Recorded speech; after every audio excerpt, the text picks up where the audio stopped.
"Hi, I'm Aspen." He slammed me against the kitchen counter hard enough to leave a bruise on my shoulder blade, and my siblings, they saw it happen. They looked right at me, then turned away. He laughed from the dining room table and said, "Supportive little family you've got." That night, I sat alone, silent, small, bruised, but I opened my laptop, and 30 minutes later, when his truck pulled into the driveway again, I wasn't the one who stayed down. Before we begin, tell me, have you ever stayed silent to keep the family together, only to realize it cost you everything? Dr. comment. What time is it where you are, and would you have stood up too? The moment I heard the front door slam, my body stiffened, not from fear, from habit. I was still seated on the living room couch, a frozen peas bag pressed against my left shoulder, the skin tender and angry. I hadn't cried, not once. Crying makes the pain echo louder in your chest. Silence? Silence at least wraps it up tight. The door opened before I could get up. My siblings let themselves in like always. No warning, just the sound of backpacks dropping and the familiar scent of cigarettes and fast food they'd carried for hours. I turned slightly to face them. That was all it took. My sister Emma stopped mid-step. Her hands, still gripping her car keys, began to tremble. My brother Jake's eyes narrowed, not in shock, but in calculation. He was measuring something, though I couldn't tell if it was me or the bruise blooming across my shoulder. No one said a word.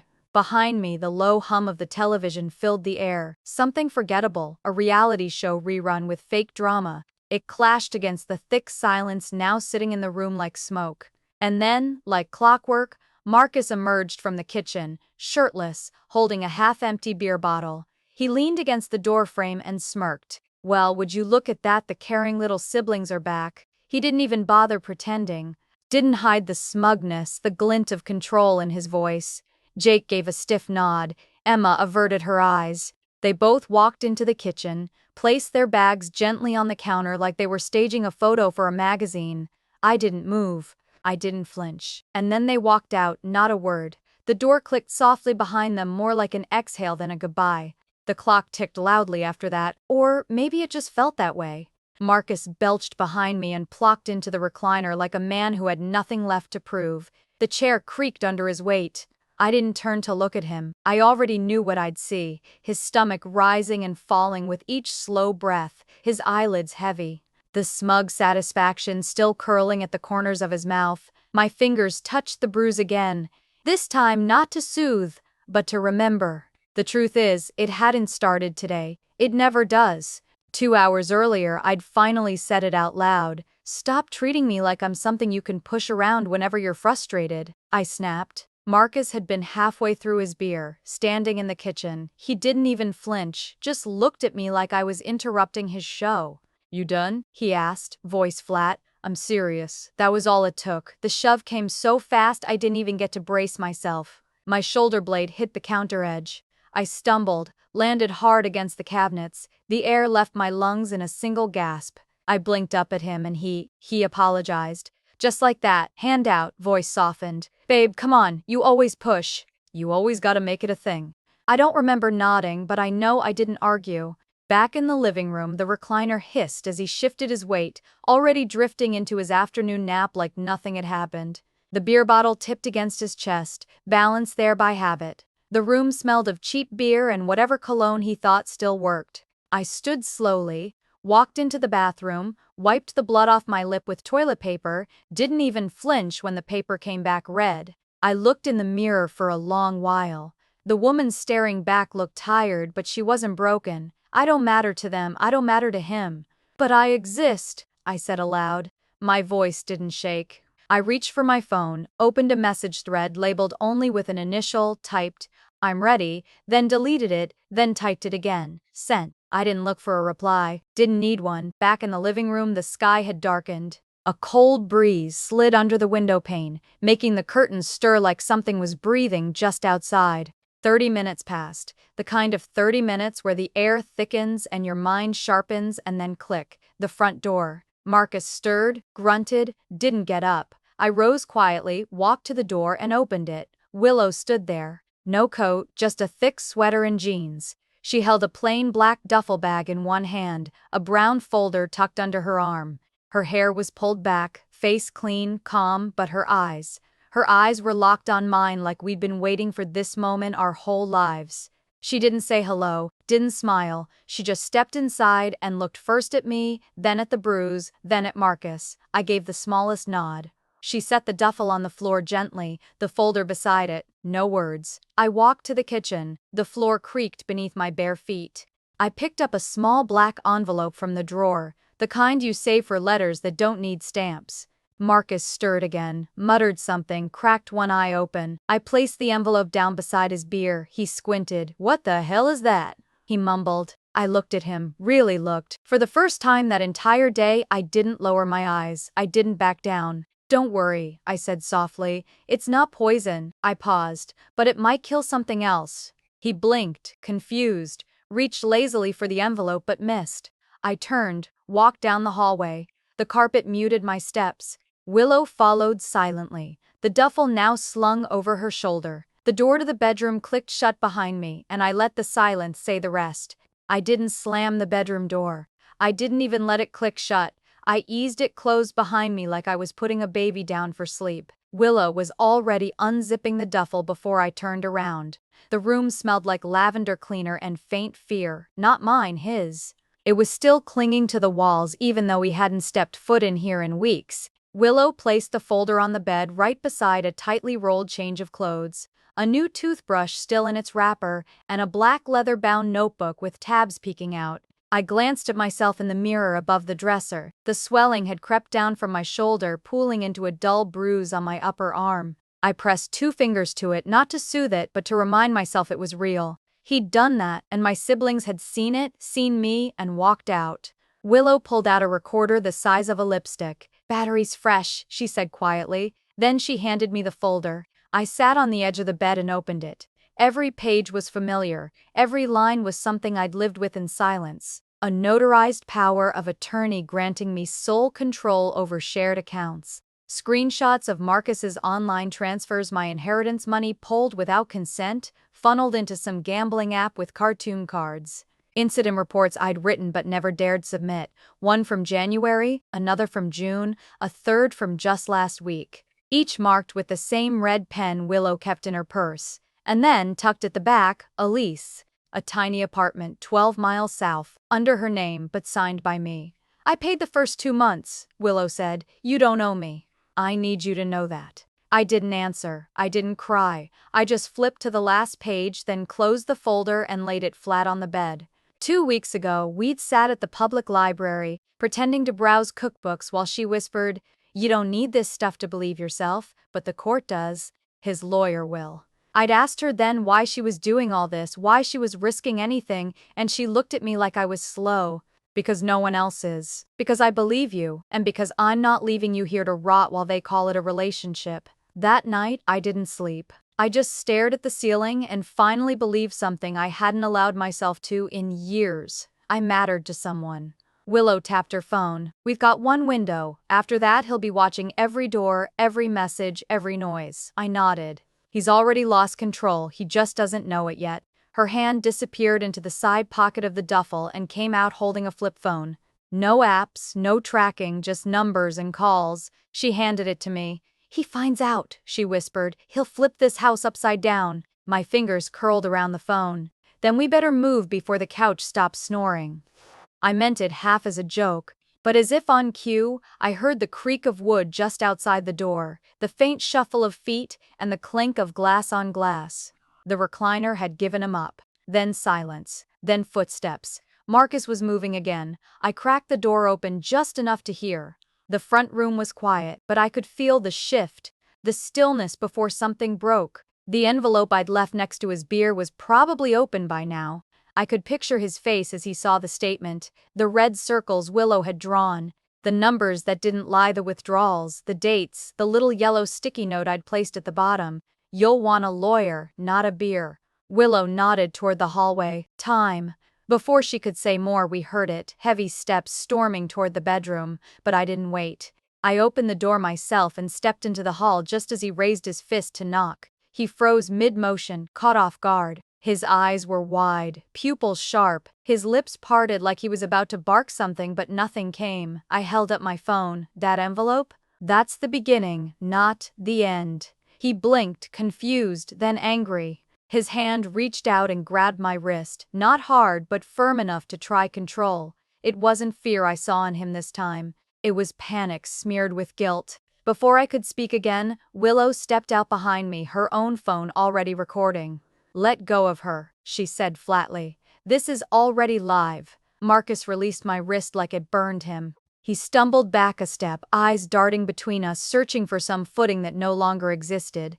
I took one step forward, shoulders square, face calm.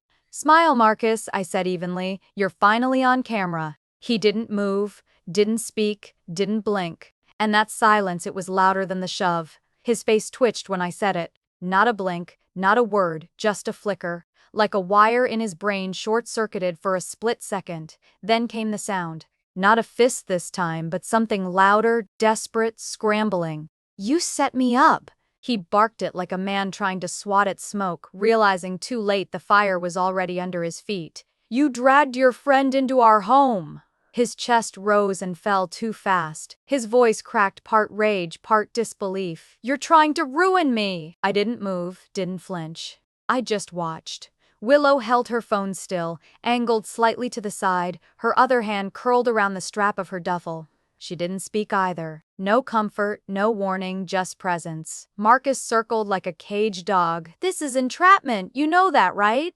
You can't just set someone up and record them like this." His voice had that high, brittle edge. Now the kind that came when he felt cornered, but thought he could still bluff his way out. He jabbed a finger toward the kitchen. "You brought a witness into our home to bait me." I finally spoke, quiet and level. "I didn't bring a witness. I brought protection." His jaw twitched again. "I swear to God, Aspen, I'll call the cops myself. I'll tell them you've lost it. That you're violent, unstable, you broke into my email, you've been spying on me." I tilted my head. "Good." He blinked. "What?" I walked to the coffee table, calm, unhurried, and picked up the manila envelope I'd placed earlier. I handed it to him like a waitress with a bill. "I already called them. You'll want to be ready when they knock. That's what they're walking into." He pulled the flap open and froze. Inside was a stapled packet, dates, medical notes, photographs, a printed copy of the restraining order request Willow was filing with me at dawn. At the top, emergency petition, domestic safety concern. The silence that followed wasn't peace, it was weight. The weight of truth hitting a man used to throwing punches and walking away without consequence. He scanned the page. One hand dropped to his side, the other tightened on the paper. For once, he was speechless. I took a slow step back, not out of fear, just to give the scene room to breathe, and in that breath, my mind drifted back. 2 months ago, I'd started writing down everything. Not because I planned this, I hadn't. I was just tired of doubting my own memory. There was the morning I woke up with a bruise behind my ear and no recollection of how it got there. So I snapped a photo, uploaded it to a private folder I'd created under a fake cloud name, River Valley Books, just in case. Then there was the night I locked myself in the bathroom, shaking, while Marcus banged on the door. I scribbled down what he'd said, every word. I sent it to Willow without even knowing why. She answered 2 hours later, "Keep documenting, I believe you." Those 4 words were heavier than any shove he'd ever dealt. Later, I got a nurse friend to notarize the ER visit where I said I'd slipped on the stairs. She didn't ask questions, just hugged me a little longer than usual. And then there were the recordings, quiet ones, like the voicemail he left last week when he'd been drinking. "No one believes you anyway, Aspen.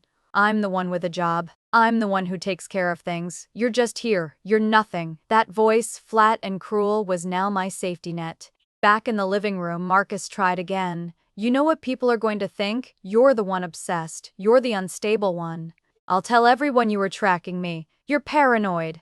I didn't answer with words. I opened the recorder app on my phone, turned up the volume, and pressed play. His voice filled the air like smoke seeping under a door. "You're so stupid it hurts. You think you matter, but you're property. You're nothing but a burden I'm stuck with." Willow didn't blink, just stared at him, expression unreadable. He flinched, his face drained color. He looked smaller, weaker, like a kid caught stealing but still thinking he could blame someone else. The room was quiet except for the low hum of the refrigerator and the tail end of his own voice echoing from the speaker. Then came the faint flicker of red and blue light through the blinds. Marcus spun toward the window. "You didn't! You actually called them?" I didn't look. I didn't need to. I walked to the front door slowly. My hand found the doorknob. I paused, breathed in. Then I said, almost kindly, "Let's see if you still smirk in a mugshot." The knock wasn't loud, but Marcus's voice behind it broke like glass, panicked, rising with that shrill edge I'd heard too many times before. "She's setting me up. Don't believe a word. She's got her friend hiding in the kitchen with a camera." By the time the two officers stepped into view, their flashlights flicking across the hallway, Marcus had already backed toward the staircase, hands lifted high in a gesture of innocence so rehearsed I could almost see the cards behind his eyes. "She ambushed me," he said quickly. "She's unstable, she's been acting strange for weeks, she's trying to ruin my life." I didn't answer. Instead, I stepped aside and gestured toward the kitchen table where I'd neatly arranged the folders. Tabbed, dated, signed. The USB Willow handed over landed in the officer's palm with a soft click. "You'll want to start with the timeline," I said. One of the officers, a younger man with a high and tight haircut and a sharp jaw, flipped open the top file. The other, a woman maybe in her 50s, glanced at Willow, then at me. "You did all this yourself?" she asked, almost like it surprised her. I nodded. "Yes, ma'am." The younger one gave a low whistle as he scrolled through images on the USB. These are time-stamped, yes? And notarized?" My voice stayed level. "Yes." Marcus, still half-shadowed by the stairs, laughed. It was brittle, hollow. "Wow. This is insane. She's staging an entire production." The officer ignored him and kept scrolling. They asked him to sit down. When he didn't, the younger one quietly unclipped his radio and muttered a code I didn't catch, but it made Marcus's shoulders drop. Slowly, he sat. By the time the sun crept over the tree line behind our house, we were in two separate cruisers headed for the precinct. I rode with the older officer, her nameplate reading Henley, the leather of the back seat cold through my jeans. At the station, Willow and I were separated. She shot me a quiet look before they led her down another hallway. I was ushered into a pale green interview room with no windows, just a table, 2 chairs, and a camera humming quietly in the corner. Officer Henley returned alone and shut the door gently behind her. "You know," she said, pulling out a notepad, "it's rare to see someone come in this prepared." I didn't smile. I didn't prepare to fight. I prepared to be believed. She nodded slowly, eyes studying mine like she was deciding what kind of woman I was. We went through the files. She asked questions. I answered them without tears. I'd already cried in every room of that house. I didn't have any left for the station. Across the hallway, I could hear Marcus's voice. Loud, aggressive, familiar. When Officer Henley excused herself, a man in a gray suit entered the room opposite mine. Marcus's attorney. He'd arrived too quickly, which meant he'd been on standby, probably sent by Marcus's father, a retired sheriff in Boulder County. The shift in energy was immediate. When Henley came back, her demeanor had cooled. The questions got sharper. Less about what happened, more about why I'd kept it to myself for so long. "So," she said, tapping the affidavit, "you didn't go to the police until today. Why now?" "I didn't wait," I said quietly, reaching into the folder for one last document. "I documented and I warned someone months ago." I slid the affidavit across the table. It was signed by my therapist, dated 6 months back. In it, she noted the risk of escalation, specifically naming Marcus. The last paragraph read, "Client shows reasonable fear for her safety in the domestic home. Should incidents escalate, she is encouraged to take legal protection measures immediately." Henley read it twice. Still, she asked the question I'd feared the most. "You sure you're not just trying to get ahead in a breakup? Property split? Custody? Leverage?" For a second, my hands did tremble, but I folded them tight in my lap. I knew what I looked like. Calm, dry-eyed, spine too straight, not broken enough to seem real. I answered plainly. If I'd waited for things to get worse, someone would have blamed me for not coming sooner. If I come now, they say I'm calculating. So I prepared, because I knew no one would hand me the benefit of the doubt. She didn't respond, just scribbled something down. My mind drifted just for a moment to a night 3 months ago in my therapist's office. The room lit soft and warm while the world outside felt colder than bone. I'd asked her, almost whispered, "If I leave and no one helps and he kills me anyway, will they say I was crazy for staying?" She'd put her pen down then, looked at me, "Then don't leave in a way they can forget." That night, I started planning not to punish Marcus, but to make sure I lived. Back in the room, Officer Henley rose and said she'd be back in a few. I waited, counted the slow tick of the wall clock. When she returned, she exhaled first, an audible sigh like she didn't want to say what came next. "We're holding him for 24 hours, she said. "After that it gets more complicated." I nodded. She handed me a clipboard with my restraining order documents. I signed without hesitation. No ceremony, no relief, just steps, one after another. Outside, the sky had turned a washed-out gray-blue.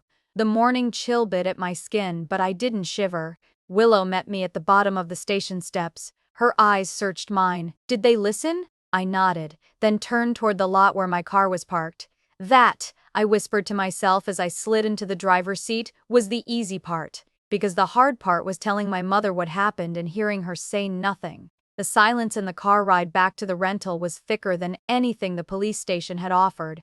Not heavy like fear, just weighted. Like the air around us was tired too. Willow parked along the curb outside the modest unit I'd rented on short notice. The kind of place you don't plan to stay in long. Thin walls, beige everything.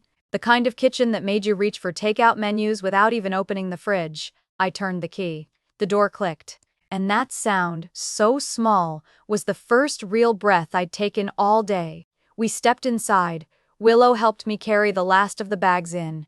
Neither of us said much. She'd stayed beside me since dawn through the report, the processing, the emotionless bureaucracy of it all. Now here we were, two women in a room full of someone else's furniture. She unfolded the spare blanket on the worn-out couch. "You want me to stay?" I shook my head.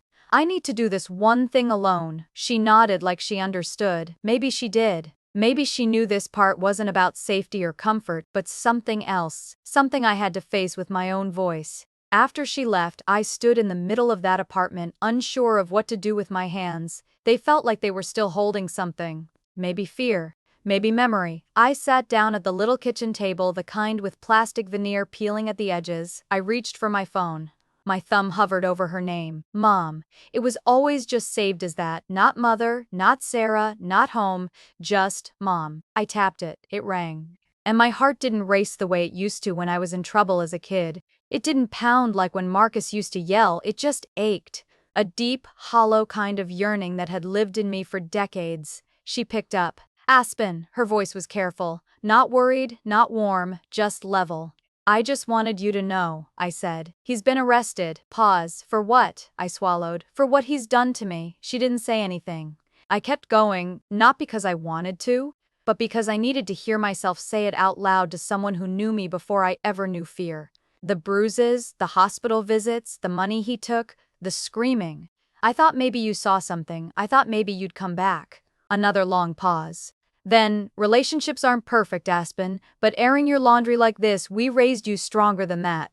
My fingers tightened around the edge of the table. That was it. That was her answer. I didn't cry. I didn't yell. I didn't even feel the sting in my chest until several seconds later, because that was the moment I realized I'd been carrying the wrong hope.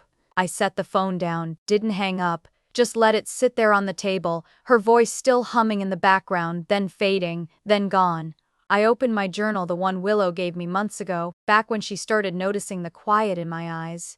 I wrote slowly. "Today, I buried the last illusion. I don't need her to understand. I just need to stop needing her." I closed the journal. Across the room, my envelope.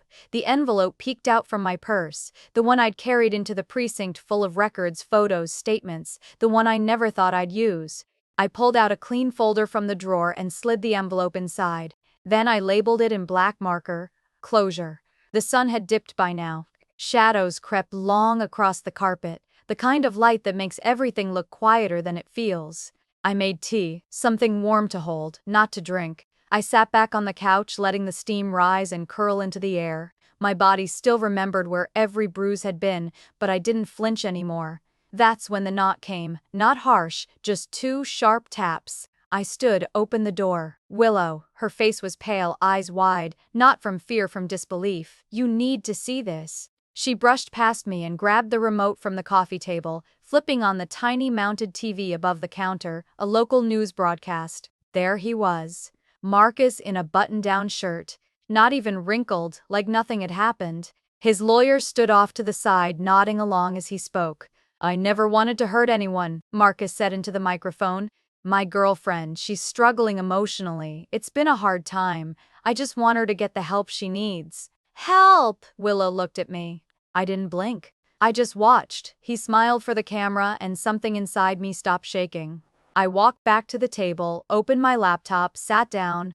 Willow tilted her head. What are you? I didn't answer. I pulled up a blank document and I started typing a letter. Not to the police, not to a judge, but to someone who actually had power. Someone with reach, with platform. Someone who, once they saw what I had, couldn't unsee it. When I was done, I read it once, just once. Then I hit send. Because that night, I didn't cry. I drafted a letter and sent it to someone who had far more reach than a local cop.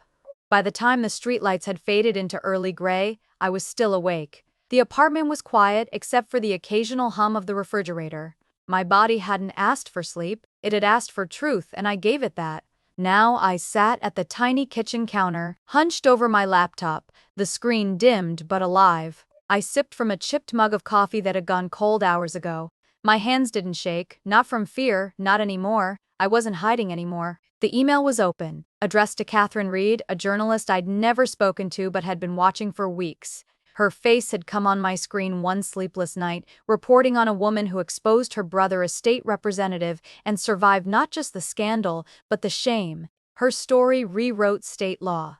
That night, I had bookmarked Catherine's name. Now, I typed under it, Dear Catherine, I don't know if you'll believe me, but I'm going to give you every reason to. I attached everything, the copies of the money transfers Marcus made in my name, the audio files I'd recorded months ago back when my instincts still whispered, you're not safe. The photos I took of the first bruise, the receipts, the text threads with his threats hidden between casual lines. I included a full timeline, the police statement, my name, and then I wrote one last sentence and reread it twice before sending, if I disappear, this is my voice.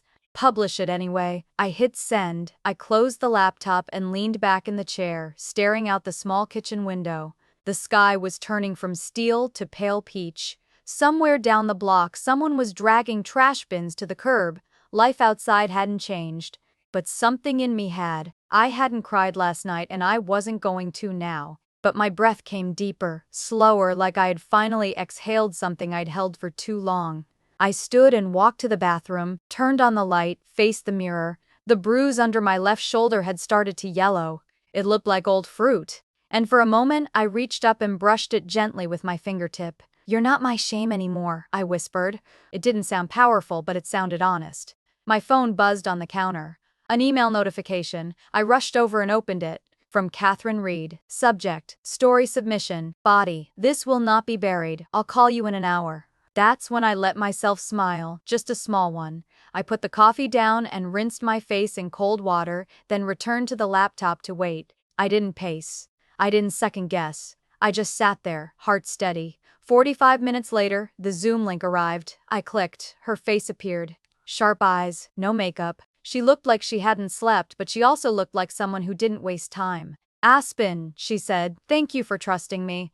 I wasn't sure I should, I replied, honest. Good, you shouldn't trust easy, she said. But you trusted smart. She verified everything, every document, every timestamp, every voice file. She didn't rush me, didn't coddle me. She just listened and cross-checked. It felt less like being interviewed and more like passing a relay baton to someone ready to sprint. But nothing prepared me for what she said next. You're not the only one. I blinked. What? There's another woman. Different state, same man, different name, but same pattern. I'll connect you two if you want. My stomach dropped. Marcus, he'd done this before. Another woman had once sat where I sat, told the same story to a wall of silence. And now we were both surfacing, gasping, maybe finally being heard. I nodded slowly. Yes, please. We ended the call and she promised to publish by Monday. I closed my laptop. My hand hovered for a second before letting the screen drop shut with a soft click. Just as I was about to stand, the burner phone I kept for emergencies buzzed beside me. A text lit up the screen from an unknown number. You've made a mistake. Fix it or I will. I stared at the message, didn't move, didn't flinch. Then I said aloud to no one, no, I just finally corrected one. I left the phone on the counter. I wasn't going to live in fear of it because for the first time in a very long time, my voice wasn't alone. And by Sunday, I wasn't hiding. I was preparing. And I wasn't the only one building a storm. By Sunday, I wasn't hiding. I was preparing. And I wasn't the only one building a storm. I zipped up my jacket against the late morning chill and walked through the side door of the old community center off Pine Street. It still smelled like chalk dust and burnt coffee from the AA meetings that used the space at night. I passed a wall lined with flyers, self-defense workshops, grief circles, immigration support groups, and found the room Catherine had reserved for us. The folding chairs groaned as I sat down. Across the chipped laminate table, two women looked up. River and Sage, both older than me by a few years, both with faces that wore more than makeup. We greeted one another not like survivors but like strategists. That was Catherine's doing. Catherine had called us individually on Friday. She'd said, "You're not the only one, there's more, and it's time you met." River's voice broke the quiet first. "We're not here to swap war stories, right?" "No," I said. "We're here to change the pattern." She nodded. Her hands were firm on a thick folder, the corners worn. "Financial manipulation," she said simply. "He forged my signature, rerouted business accounts under his name, left me with the IRS breathing down my neck." Sage added, "He isolated me. No credit in my name. When I pressed charges, they said I didn't seem scared enough the first time. Second time, the DA dropped it in the interest of preserving family stability." I leaned forward. "What we have now, it's not just stories. It's receipts." Sage slid over a thumb drive. River unfolded printouts and spreadsheets. I opened my laptop and pulled up the shared drive Catherine had set up, secure, encrypted, and under a decoy name. We each uploaded our documentation, bank statements, hospital records, texts, photos, police dismissals. Every time the system looked away, we saved the moment. That afternoon, we launched something small but solid, a private website, just a single landing page with 3 names, 3 testimonies, and 1 statement. "We are not asking for justice. We are showing you the proof you refuse to see." My final upload was an audio clip. Marcus's voice, low and mocking.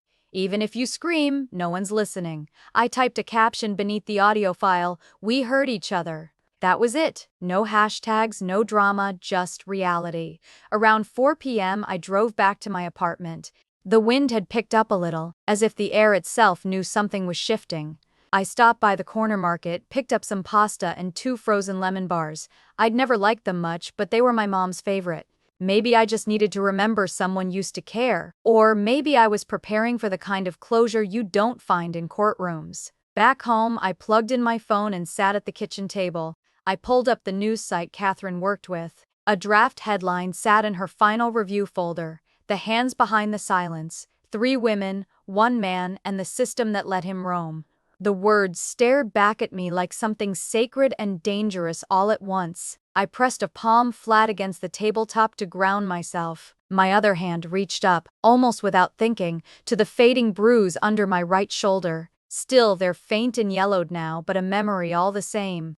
I whispered, "You're not the shame anymore." Then I made the mistake of checking Instagram. Marcus had posted a photo from our last anniversary. I was in blue, he was in black. The caption read, "No one knew her like I did." I didn't flinch. I didn't even blink. He was baiting me, playing to his audience, family, friends, former coworkers, churchwomen who still thought he was charming. He wanted a reaction. Instead, I gave him silence and something better. I pulled up my own photos, found the one I'd kept locked away in a cloud folder for years. A close-up shot of my hospital wristband, the date clearly visible. It was from the night I was admitted after falling down the stairs. 1 year before we moved in together, Marcus had driven me there himself and told the nurse I was clumsy. I posted the photo without a caption, just the truth. Plain, ugly, undeniable. And then I logged out. The wind rattled the window panes around 7:30. I made dinner, barely tasting it, and stood by the counter staring into the steam rising off the pot. I didn't feel brave. I didn't feel angry either. What I felt was something steadier, something heavier, like the weight of finally standing up straight after years of hunching to survive. Before heading to bed, I walked through the apartment and double-checked the locks. I knew the article was scheduled to go live Monday morning. I knew we had less than 24 hours before it wasn't just whispers between survivors. It would be public, and people would have to choose where they stood. Just before midnight, I lit a candle I hadn't touched since moving in. My therapist once told me that rituals matter when you're reclaiming space. So I sat quietly in the living room, candle flickering in the corner, and whispered not to God, but to myself, whatever comes, I'm ready. The article went live at 7:02 a.m. I didn't have to scroll far. Catherine's piece was pinned at the top of every news page I opened. By 9 hours a.m., my phone buzzed with a call from Marcus's attorney, and by 9:15, another alert came through, this time from his firm. They weren't vague about it either. Termination review initiated, confidentiality lifted, we'll be issuing a public statement within the hour. That sentence sat there on my screen as I stood barefoot in the kitchen, a lukewarm mug of tea untouched beside the sink. For the first time in a long time, I didn't feel like I was reacting. I was simply breathing. I didn't forward the email. I didn't rush to post it online. I just exhaled. The quietest sound I'd made all morning, but it carried the most weight. I went about my day as normal as I could.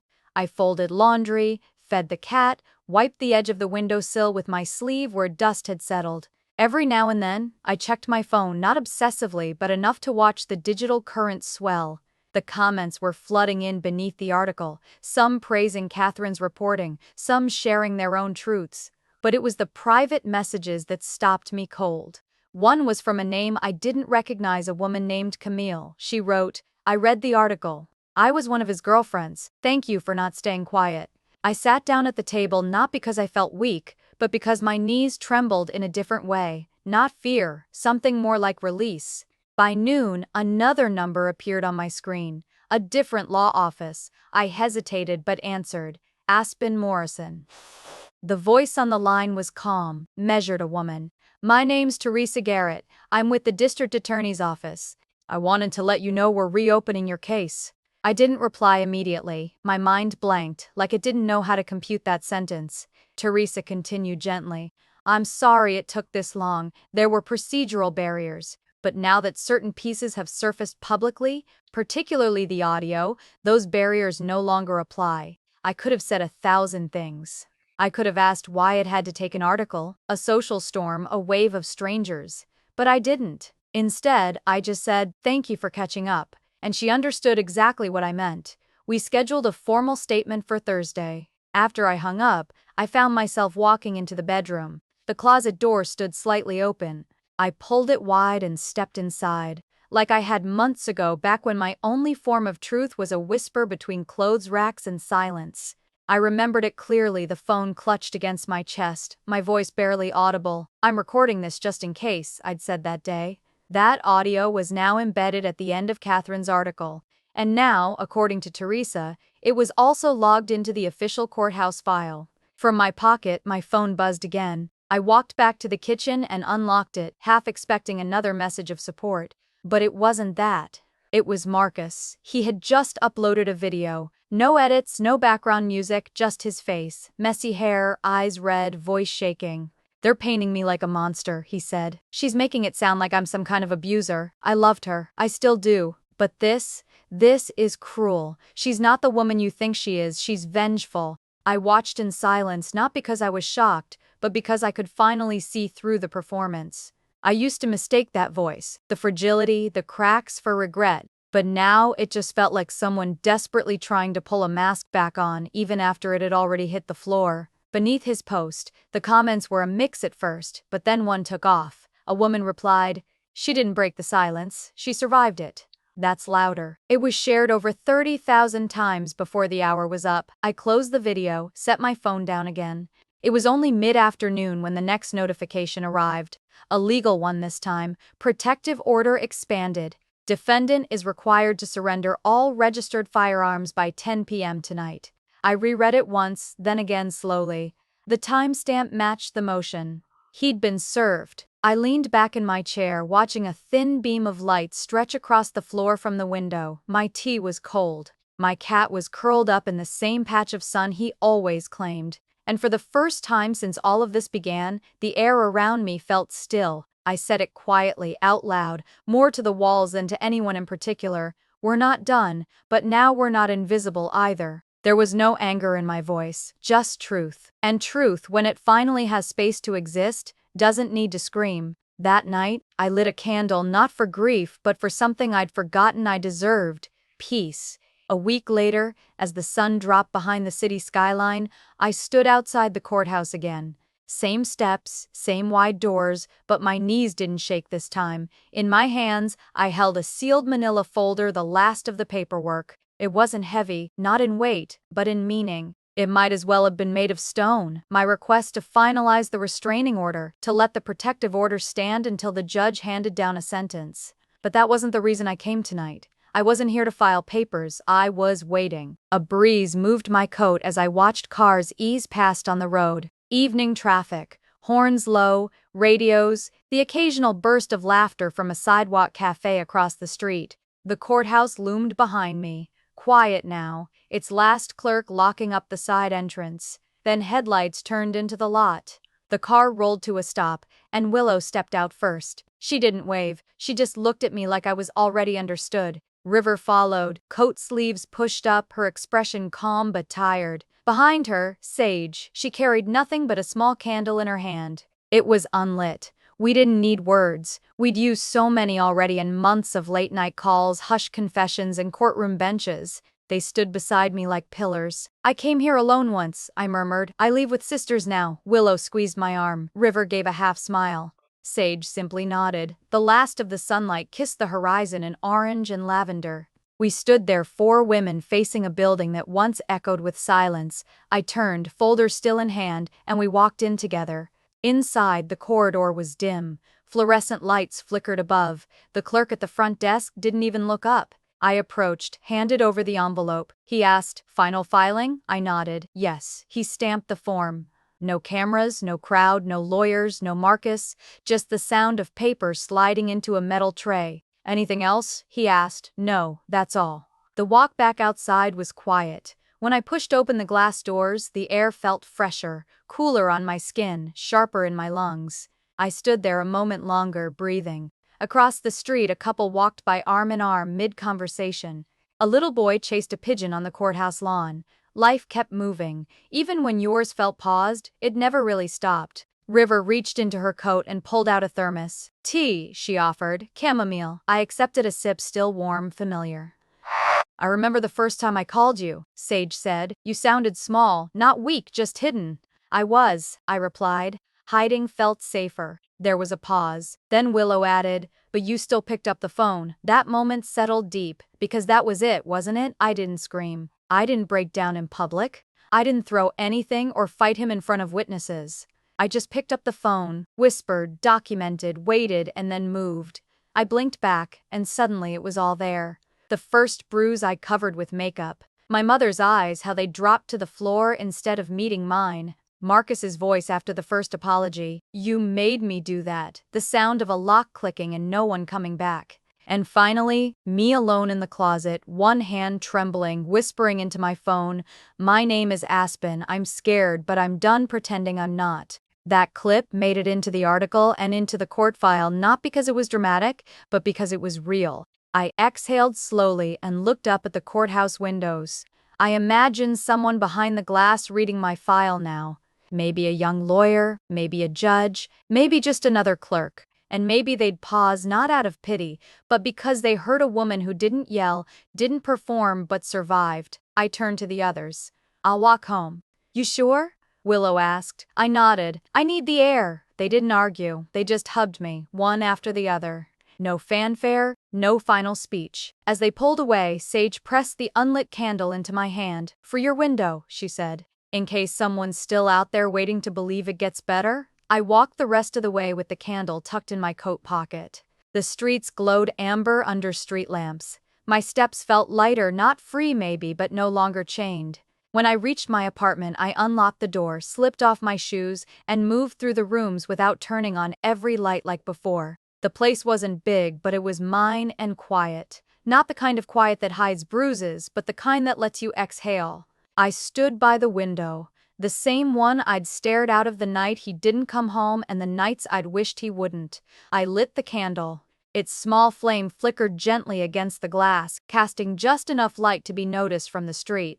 And then I whispered, not to the room, not to him, but maybe to someone like I once was. There are bruises no one sees. There are silences that cut deeper than fists. But there is also something else, the kind of healing that doesn't ask permission.